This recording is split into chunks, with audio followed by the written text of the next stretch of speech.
주와 함께 수요일 밤에 기도회로 모이신 여러분에게 주님께서 은혜와 평강을 주시기를 주의 이름으로 축원합니다. 카인과 아벨이 제사를 하나님께 드렸습니다. 그런데 아벨의 제사는 연락이 됐고 가인의 제사는 그렇지 못했습니다. 그 까닭이 도대체 무엇일까? 우리가 예배를 드립니다. 우리가 다 예배를 드리는데 교회마다 또한 예배를 드릴 것이요, 한 교회에서도 성도가 모여서 예배를 드릴 터인데 그 모든 예배를 주께서 다 받으신 것이 아니요, 그 가운데 받는 예배가 있고 그렇지 못한 예배가 있을 수 있다는 사실을 우리에게 암시해 줍니다. 오늘 본문 속에서 우리는 도대체 가인의 제사가 어느 부분에서 문제가 있었기에 주께서 그의 제사를 연락지 않은 것일까? 아벨은 어찌하여 연락을 받는 은혜를 누렸을까? 그것을 깨닫는 것은 매우 중요할 것입니다. 아벨의 제사와 가인의 제사, 그 차이가 도대체 무엇인가? 그걸 분별하기 위해서 가만히 내용을 살펴보면 첫 번째 눈에 들어오는 그 차이는 무엇입니까? 제물의 성격이 다릅니다. 아벨은 양을 드렸고 가인은 곡물을 드렸다, 이렇게 되어 있습니다. 그렇죠? 아마도 그러니까 이 제물의 차이가 아벨의 제사는 연락이 되어지고 가인의 제사는 연락을 받지 못하는 이유가 아니겠는가, 이렇게 생각할 수 있습니다. 그런데 그렇게만 생각하게 되면 기계적인 것이 되어지죠. 누구든지 양을 드리면 그 모든 제사는 다 연락이 되는 것인가? 그럼 누구든지 곡물을 드리면 그 곡물 드린 제사는 무조건 다 연락이 되지 않는 것인가? 즉 제사가 연락이 되느냐 안 되느냐가 제물 그 자체의 성격으로 기계적으로 결과하는 것인가? 이런 문제가 생기게 되어지죠. 그럼 우리가 구약을 쭉 읽어보게 되어지면 선지자께 이런 말을 했죠. 너희가 나에게 제사를 드리지 않은 것이 아니라 내가 너희의 예배를, 너희의 제사를 내가 받기를 싫어하는 것은, 거부하는 것은 너희 손에 피가 가득함이라. 무수히 많은 제물로 너희가 나한테 다가왔으나 나는 너희의 예배를 기뻐하지 않는다. 이런 말씀이 나오는 걸 보면 제물 그 자체가 무엇이냐가 제사에 연락을 될 것이냐 연락되지 않을 것을 기계적으로 결정해 주는 것은 아닌 듯 싶습니다. 그럼 도대체 그건 무엇일까 하고 좀 더 생각을 해볼 필요가 있겠죠. 특별히 오늘 본문에서 가인과 세월이 지나서 3절에 보게 되면 가인은 땅의 소산으로 제물을 삼아 여호와께 드렸고 아벨 또한 제물을 드렸다 했는데, 여기서 말하는 제물을 드림이란 말의 뜻은요, 좀 특별한 의미가 있습니다. 그것은 마치 이와 같아요. 사무엘상 10장 27절에 가게 되면 사무엘상 10장 27절에 사울이 왕으로 세워지는 내용이 나옵니다. 근데 이스라엘이 왕을 달라고 해서 결국 하나님께서 사무엘을 통하여 사울을 왕으로 세우는데, 왕으로 세워진 사울을 향하여 일부의 어떤 무리가 이 사람이 도대체 어떻게 우리를 구원하겠는가라고 사울을 멸시하고 깔보면서 그에게 예물을 바치지 않습니다. 모든 이스라엘 백성이 사무엘이 사울을 왕으로 세우자 그의 왕권을 인정하고 기뻐하며 나왔는데 일부 무리가 그러지 않은 사람들이 있었어요. 그렇게 된 이유가 도대체 무엇이? 그런 상황을 설명함에 있어서 멸시하며 예물을 바치지 아니하였으나, 그렇게 되어 있습니다. 이때 예물이 오늘 읽었던 성경에서 가인과 아벨이 하나님께 제물을 드린 것과 같은 의미의 표현입니다. 이 표현이 갖고 있는 의미는 뭐냐면 사울의 왕됨을 이스라엘의 어떤 무리가 뭐죠? 거부했다는 것이죠. 부정했다는 것입니다. 인정치 않았다는 것이죠. 따라 다른 백성들이 사무엘이 세운 사울 앞에 예물을 가지고 왔다는 것은 바로 어떤 고백을 의미합니까? 당신이 바로 이스라엘의 왕이요, 우리가 당신에게 속해 있습니다 라는 뜻의 표현으로 예물을 드린 것이에요. 따라서 가인과 아벨이 하나님께 예물을 드렸다의 그 예물과 이때 지금 사무엘상에서 봤던 그 예물과 이게 제물이 서로 같은 단어의 의미입니다. 따라서 아벨과 카인이 하나님께 제사를 드렸을 때 그 의미의 제사의 성격이 무엇인가 하게 되어지면 가장 중요한 성격은 이제 우리가 하나님 앞에 제물을 드림을 위해서 우리의 모든 것이 주께 속한 것이요, 주님이 우리의 주인이시며 우리가 하나님으로부터 은혜를 입어 사는 자입니다 라는 전적인 헌신에 대한 고백입니다. 주께서 우리의 왕이 되심으로 주의 말씀대로만 우리가 마땅히 살 것입니다. 이것을 고백하는 그 의미가 가인과 아벨의 제사의 의미였어요. 따라서 그것을 표현하는 의미로서 어떤 제물을 드려야 마땅한 것인가, 제물 자체의 성격은 1차적으로 우리 앞에 크게 분별되어 나오지는 않습니다. 사무엘상 22장 29절과 이사야서를 계속 보게 되면 이런 말씀이 나와요. 엘리에게 주님이 책망하신 내용 속에서 내가 내 초에서 명령한 내 제물과 예물을 밟으며 너의 아들들은 나보다 더 중히 여겨 내 백성 이스라엘 드리는 가장 좋은 곳은 너희들을 살지 않느냐. 책망의 말씀인데 이때 제물과 예물이 같이 나와요. 이사야서 19장 21절에도 여호와께서 자기를 애굽에 알게 하시리니 그날에 애굽이 여호와를 알고, 그때 뭐라고 되어 있어요? 제물과 예물을 그에게 드리고, 이렇게 되어 있죠. 앞에 제물의 단어와 뒤에 예물이 구별되어 나타나는데, 앞에 제물은 짐승을 태워드리는 제물이요, 피의 제물이요, 뒤에 예물은 곡식의 제사의 제물을 의미해요. 이 두 가지 의미가 어떤 의미를 갖고 있냐면, 제물을 드림으로 주의 구속의 은혜의 속죄를 위해 제물을 드리면서 동시에 그 구속의 은혜를 받은 자가 하나님께 속한 자요, 스스로 있는 자가 아님을 고백하는 것이죠. 로마서 5장과 6장 맥락 속에 너희가 이제는 죄의 종이 아니라 의의 종이 되었다 얘기하시죠. 너희가 예수 그리스도 말미암아 구원함을 받았나니 이제 너희는 죄에게 속한 자가 아니라 바로 의에게 속한 자니 곧 그리스도께 속한 자라고 말합니다. 예수 안에 구원받은 사람은 주인이 바뀐 것이요, 그리스도가 우리의 전적인 소유권을 갖고 계신 분임을 인정하는 것이죠.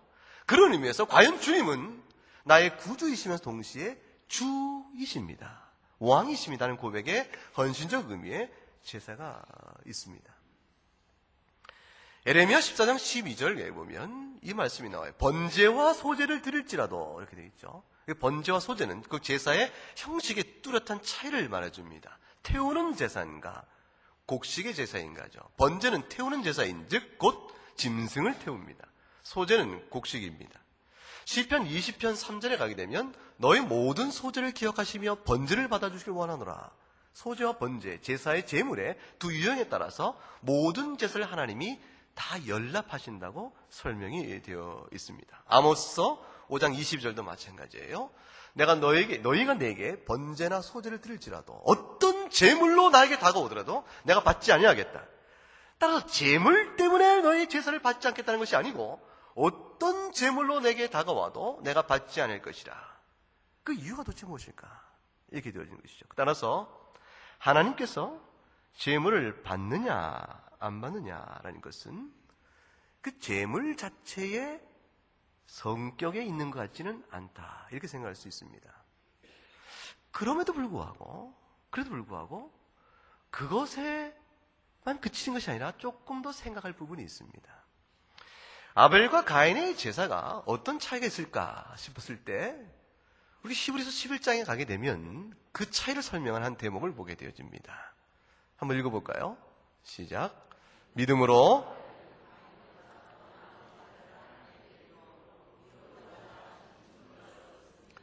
하나님이 그 예물에 대하여 증언하심, 그가 죽었으나 그 믿음으로써 지금도 말하니라. 무슨 뜻입니까? 아벨은 제사를 드리되 믿음으로 드렸다.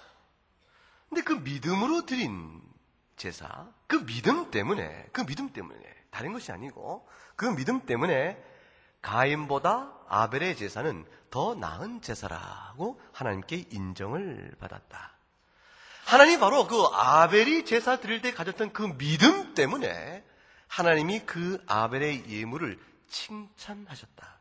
즉 예물에 대하여 증언하심이라 말의 뜻은요, 하나님이 이 예물이야말로 내가 기뻐할 만한 바로 그 예물이다, 이런 뜻으로 칭찬하셨다는 뜻입니다. 따라서 그가 죽었음에도 불구하고 여전히 우리 모두에게 그가 드린 예물과 함께 그가 보였던 참된 제사의 의미로서의 믿음을 나타내 보였으니 오늘에까지 아벨의 제사는 살아서 우리에게 말하는 바가 있다. 이렇게 말씀이 되어진 것입니다.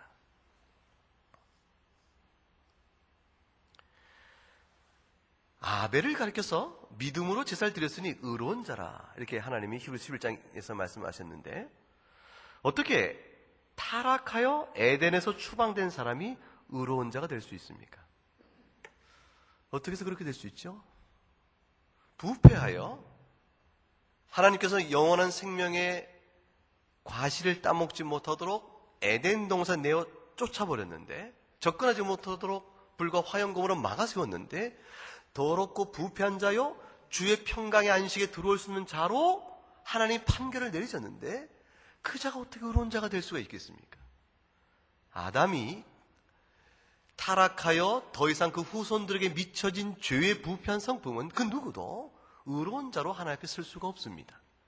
그런데도 불구하고 하나님이 아벨을 가리켜서 믿음으로 제사를 드린 자요, 따라서 그를 의로운 자라고 주께서 증언하셨다라고 말씀할 때는, 아벨의 제사와 믿음의 상관관계 속에서 무엇인가 의롭게 해주는 무엇인가가 있는 것입니다. 도대체 그건 무엇일까요? 그럼 이건 이렇게 생각할 수가 있죠. 아벨이 제사를 드릴 때 믿음으로 드렸다고 하는데, 도대체 그 믿음이 도대체 무엇인가라는 것입니다. 아벨이 제사를 드릴 때 가졌던 믿음은 무엇이죠? 그냥 믿습니다라는 심리적인 강조가 아니고, 아벨이 믿었던 믿음의 내용이 있죠. 아벨이 제사를 드리면서 굳게 믿었던 믿음의 내용이 있습니다. 그 내용이 도대체 무엇일까요? 그 믿음의 내용은 아담이 일러준 것이요, 하와가 일러준 것입니다. 그것이 도대체 무엇이겠습니까? 창세기 3장 15절입니다. 창세기 3장 15절 내용이 뭐가 나와요? 여자의 후손과 사단의 후손, 뱀의 후손 사이에 치열한 영적 전투가 있을 터인데, 주께서 여자의 후손을 통하여 메시아를 보내므로 사단의 세력을 멸하고 우리를 구원할 메시아 보내실 약속의 말씀을 주셨습니다. 3장 21절에 그리하여 벌거벗은 그들에게 무화과나무 옷을 가린 옷을 벗기우고 주께서 친히 입히신 옷이 있으니 그것이 바로 무엇이죠? 가죽옷입니다. 이 가죽옷은 피의 옷이니 이것이 골로새서에 가기는 바로 누구라고 되어 있습니까? 너희가 바로 그리스도로 옷을 입었느니라 말씀하셨던 바로 예수 그리스도의 의의 옷입니다. 따라서 아벨이 바라봤던 것은, 아벨이 제사를 드리며 바라봤던 것은 이미 자기 아버지였던 아담과 하와를 통해서 타락한 그들을 불쌍히 여기셔서 하나님이 긍휼을 베푸시자 베풀어 줬던 구원의 약속이요, 메시아 오심의 약속이니 그걸 굳게 바라보고 믿음으로 제사를 드린 것입니다.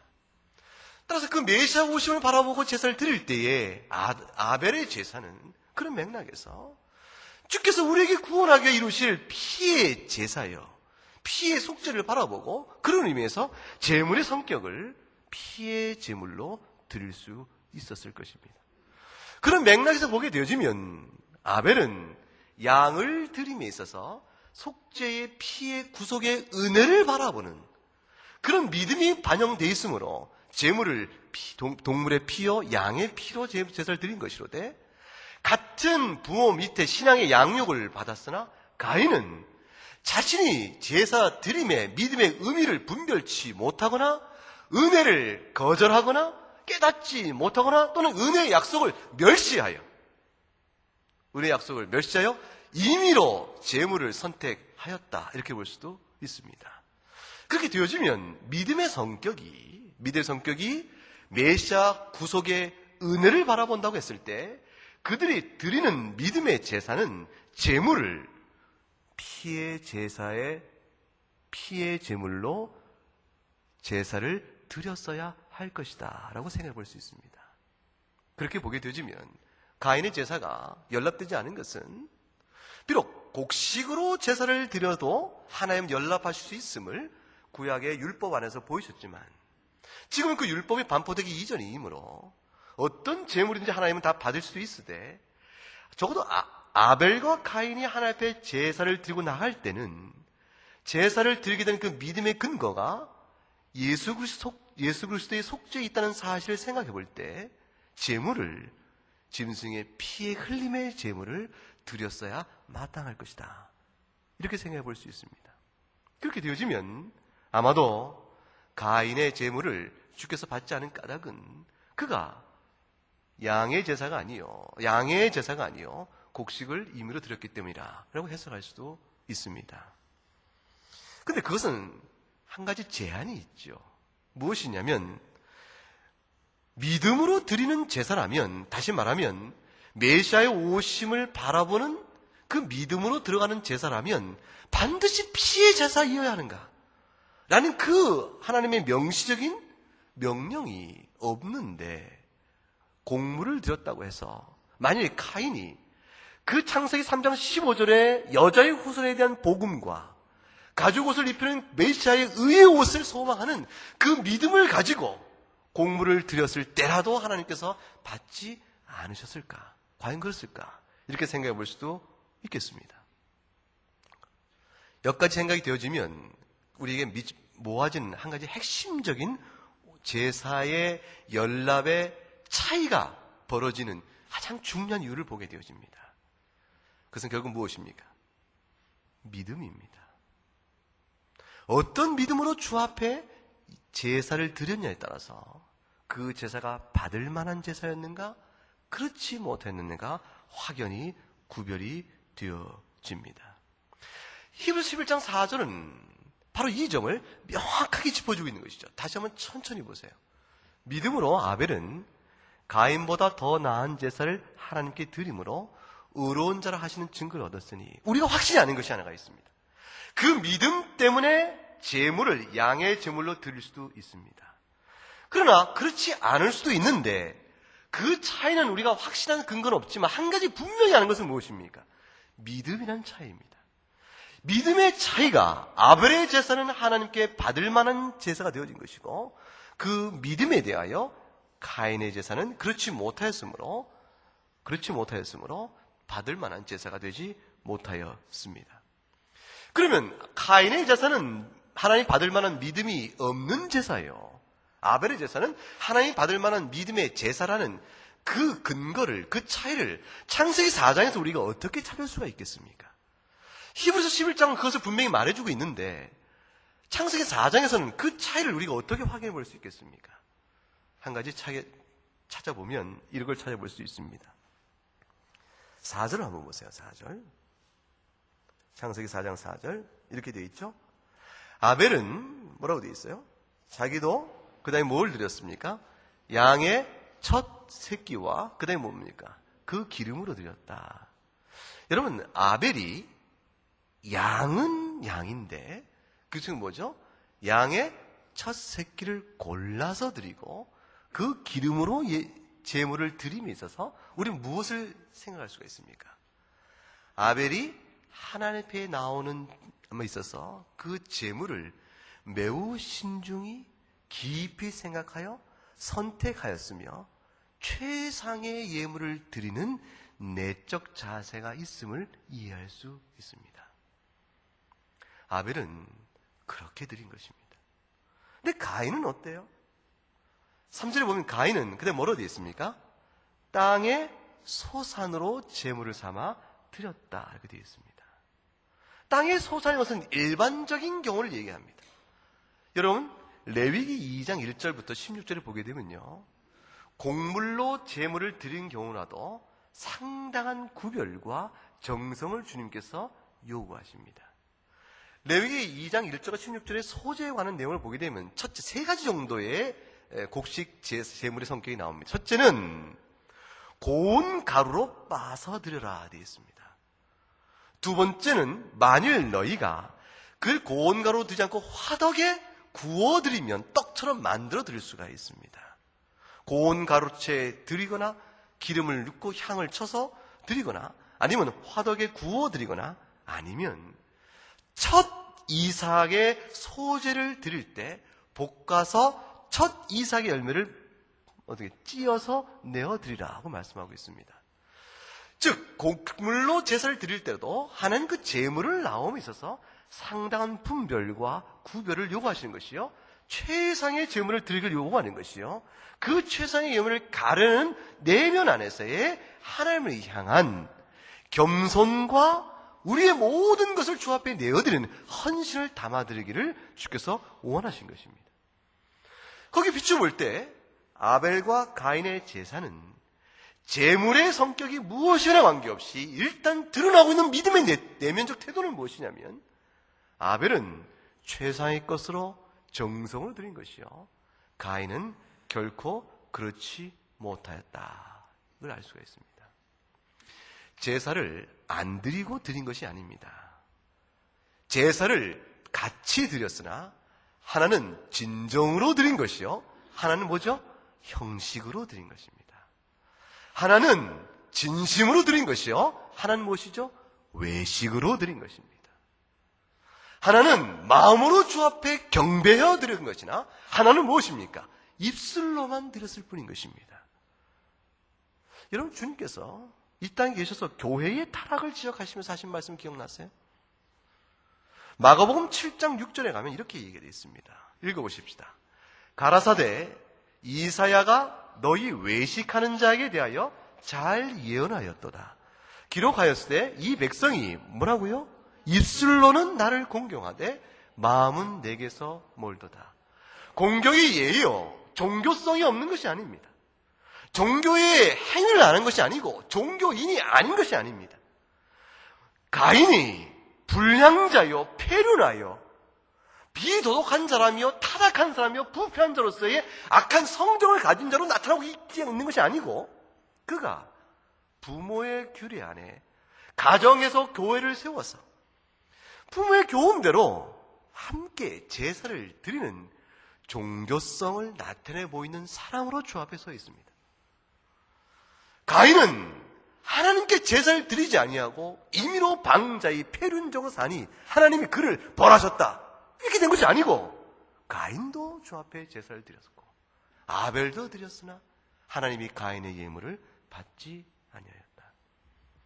참된 예배를 드린 자의 경우는 어떠한가? 참된 신자는요, 이렇게 드린다고 베드로 사도가 설명합니다. 사도행전 2장 26절에 보게 되면,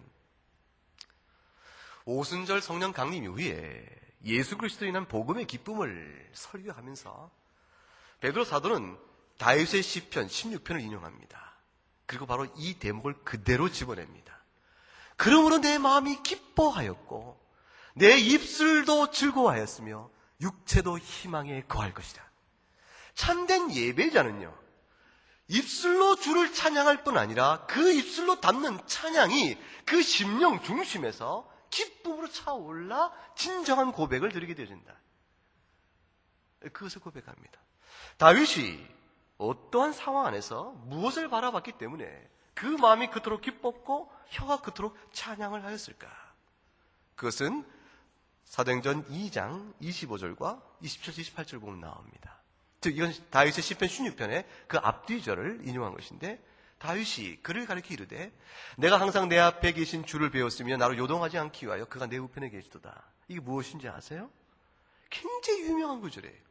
다윗이 선지자라 하나님의 은혜를 입어서 자기의 후손으로 올 자가 자기를 구속할 그리스도를 바라본 것입니다. 그 자기 후손으로 오는 자가 자기 생명을 구원할 구속주의 메시아임을 바라보면서 기뻐한 내용이에요. 그래서 그 다음에 27절, 28절에 보게 되면 떨며 이렇게 고백합니다. 내 영혼을 내 육신의 후손으로 오실 그이가 비록 내 육신의 후손이지만 나를 영원한 죽음에서 영원한 생명으로 옮길 그리스도인즉 그를 바라보며 그가 내 영혼을 음배해 버리지 아니하며 주의 거룩한 자로 썩음을 당하지 않게 하실 것을 내가 믿습니다. 주께서 생명의 길을 내게 보이셨으니 주 앞에서 내 기쁨이 충만하지 아니할 수가 있겠나이까? 바로 부활을 바라본 것이죠. 여러분이 예수 그리스도를 믿음으로 알며 소망하고 있는 영원한 생명, 우리의 천국 생명, 부활의 능력, 그걸 바라보면서 다윗이 말하기를 내 마음이 기뻐하며 내 입술이 충만히 기쁨을 노래한다고 되어 있어요. 우리 예배가 입술의 예배에 그치는 것이 아니고 심령 중심에서 이 예배로 나올 때 그 예배가 바로 무엇이죠? 참된 예배가 되어진다.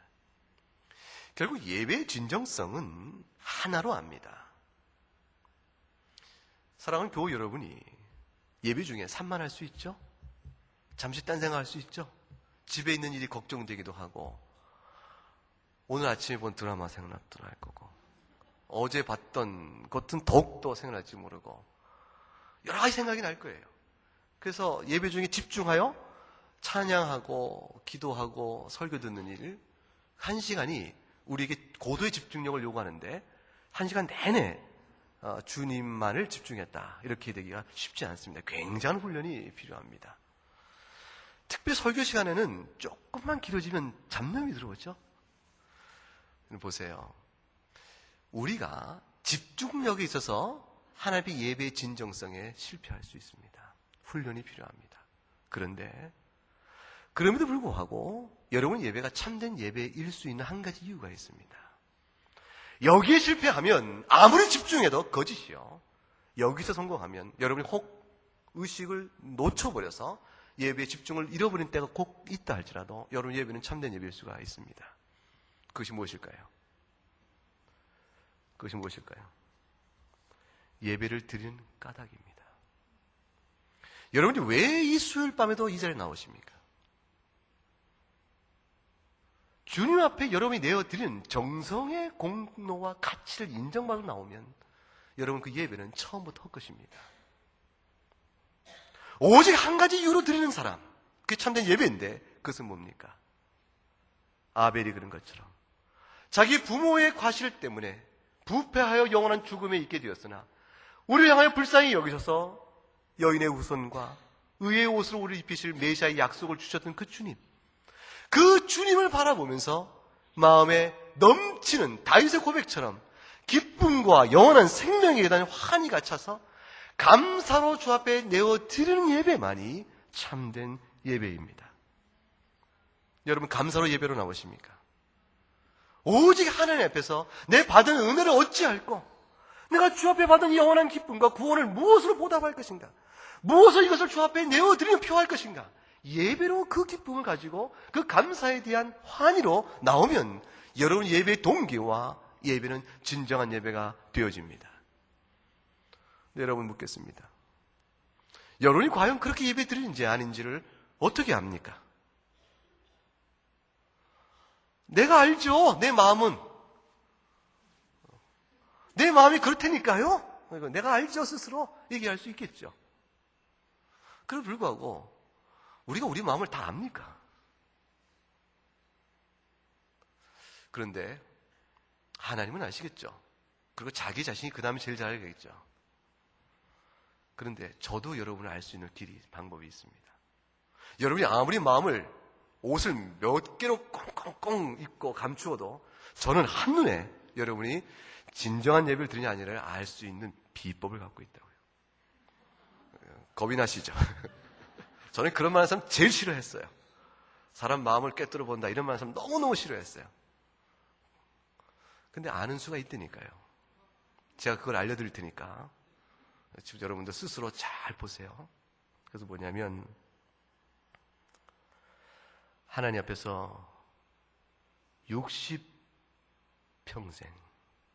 내가 주를 안 이후로 20대 주를 알아서 80대 이를 때까지 단 하루도 나는 새벽에 주 앞에 나와 기도를 그치지 않았고 주일을 걸음이 없으며 매를 맞으며 굶어가며 내 옷 쫓겨 찬바람 나는 곳에 시댁 앞에 몸이 내동쳐도 그 무서운 시어머니 핍박에도 난 견뎠더라.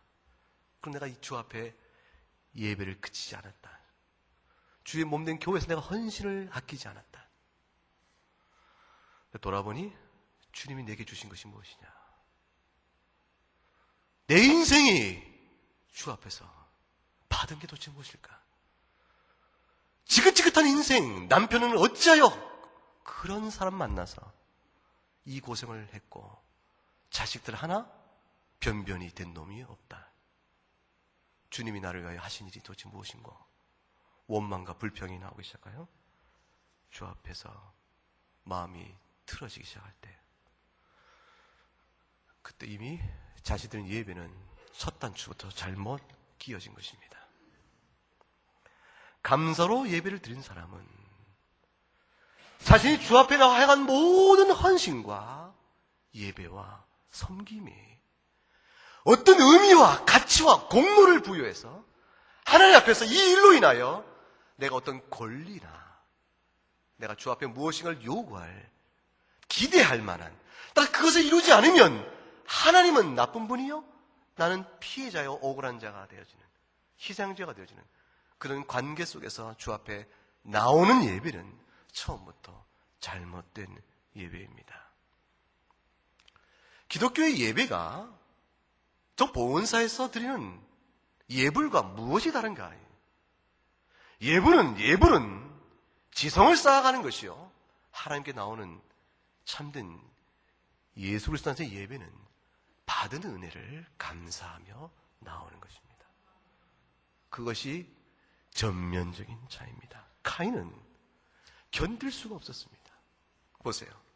하나님께서 가인의 제물은 받지 아니하고 아벨의 제물은 받았습니다. 어떻게 확인합니까? 어떻게 확인합니까? 가인은 확인의 기준을 가지고 있었던 거예요.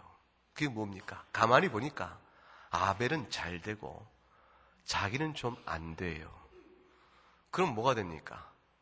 화가 나는 거죠. 사실 아벨이 얼마큼 잘 됐고 카인은 얼마큼 안 됐는지 성경에 기록 안 돼서 모릅니다. 그건 추론이죠. 그 불확실할 수 있죠. 그래서 그렇게 말한 건 너무 과하지 않느냐 얘기할 수 있습니다. 그런데 확실합니다. 왜 그러냐면 4장 5절에 보게 되면 이렇게 보세요. 5절을 보세요. 읽어볼까요? 가인과 그의 제물은 받지 아니하신지라 가인이 몹시 분하여 안색이 변하였다. 중요한 이것입니다. 하나님께서 가인의 제물을 받지 않았다는 순간에 가인은 몹시 분하여 안색이 변화해졌습니다. 몹시 분하여 안색이 변화해졌습니다. 여러분 보세요. 가인이 어떤 내적 영적 자세로 주님 앞에 나와 있는지를 알 수 있겠죠? 이해가 가세요? 하나님 앞에 어떤 제사의 의미를 두고 나왔길래 하나님이 자기 제사를 받지 않았다는 그 순간에 몹시 분이 나고 안색이 변해버리는가? 여러분 같으면 어떠십니까? 하나님이 여러분의 예배를, 여러분의 신앙을 주께서 책망하시거나 징계하실 일이 있다고 했을 때, 여러분에게 하나님이 선한 손길을 내미셔서 여러분을 곤고한 삶으로 밀어넣으실 때, 그것을 하나님의 사랑이라고 여러분이 고백하고 나오시겠습니까? 아니면 나의 삶을 곤고하게 하신 일로 인하여 하나님께 안색을 변하고 하나님께 분을 내시겠습니까? 여러분이 이해한 하나님께 대한 예배는 무엇입니까? 가인은 자신의 예물을 드렸으나 그 예물을 받고 자기를 칭찬하기는 고사하고 그 예물을 받지도 않으며 아벨의 예물을 받아주는 하나님에 대하여 억울함과 분함이 있었습니다. 자신의 모든 수고를 헛되이 돌리는 하나님을 향하여 원망이 있었던 것입니다. 나의 종교적 열심과 헌신을 어떻게 알아보신 것인가? 이미 가인의 이 내적 태도와 하나님에 대한 반응은 그가 처음부터 제사를 어떻게 드린 자임을 말해줍니다. 하나님이 그 제사 속에서 외식을 본 것입니다. 가인은 그렇기 때문에 어쩌면 메시아의 구속의 피의 언약을 바라보고도 자기 공물을 주어 양과 바꾸어 양으로 제물을 드릴 만한 믿음의 안목이 없을 수도 있었을 것입니다. 그렇게 보게 되어지면 가인과 아벨의 제사는 제물 안에서 이미 성격이 드러난다고 볼 수도 있습니다. 제물의 안에서 이미 성격이 드러난다고 볼 수도 있습니다. 공물의 제사도 주께서 받으십니다. 그럼에도 불구하고 카인의 모든 제사 드리는 내면적 태도는 그가 처음부터 하나님의 은혜에 대한 감사와 깨달음이 없었음을 보여줍니다. 그렇기 때문에 이제 다시 추론해서 아마도 제물 자체도 그가 피의 제물을 드리지 않았다라고 말할 수도 있을 것입니다. 그렇다면 카인의 제사를 연납지 않은 것은 제 양의 제물을 드리지 않은 것 때문이다 라고 말해도 옳다고 할 수도 있습니다. 그러나 조심할 것은 제물 자체로 인한 기계적인 성격 때문이 아니고, 이해하시죠? 양만 갖고 오면 다 받는 것이 아니고, 그걸 제물을 드리는 무엇이 중요합니까? 내면적 믿음입니다. 하나님의 은혜를 바라보는 은혜의 깨달음입니다. 우리가 주 앞에 나와 예배합니다. 찬바람 나는 이 시간에도 여러분은 찬 공기 헤치고 주 앞에 나왔습니다. 주께서 여러분 심령 속에 큰 은혜를 줬기 때문에 나오신 것이죠. 무엇 때문에 여기 나올 수가 있겠습니까? 하나님 여러분을 사랑하셔서 그리스도의 은혜를 바라보게 하셨기 때문일 것입니다. 우리 모두는 믿건대 단 한 번도 예외 없이 아벨의 제사를 주 앞에 드리는 자들이라 이렇게 굳게 믿습니다. 기도하겠습니다.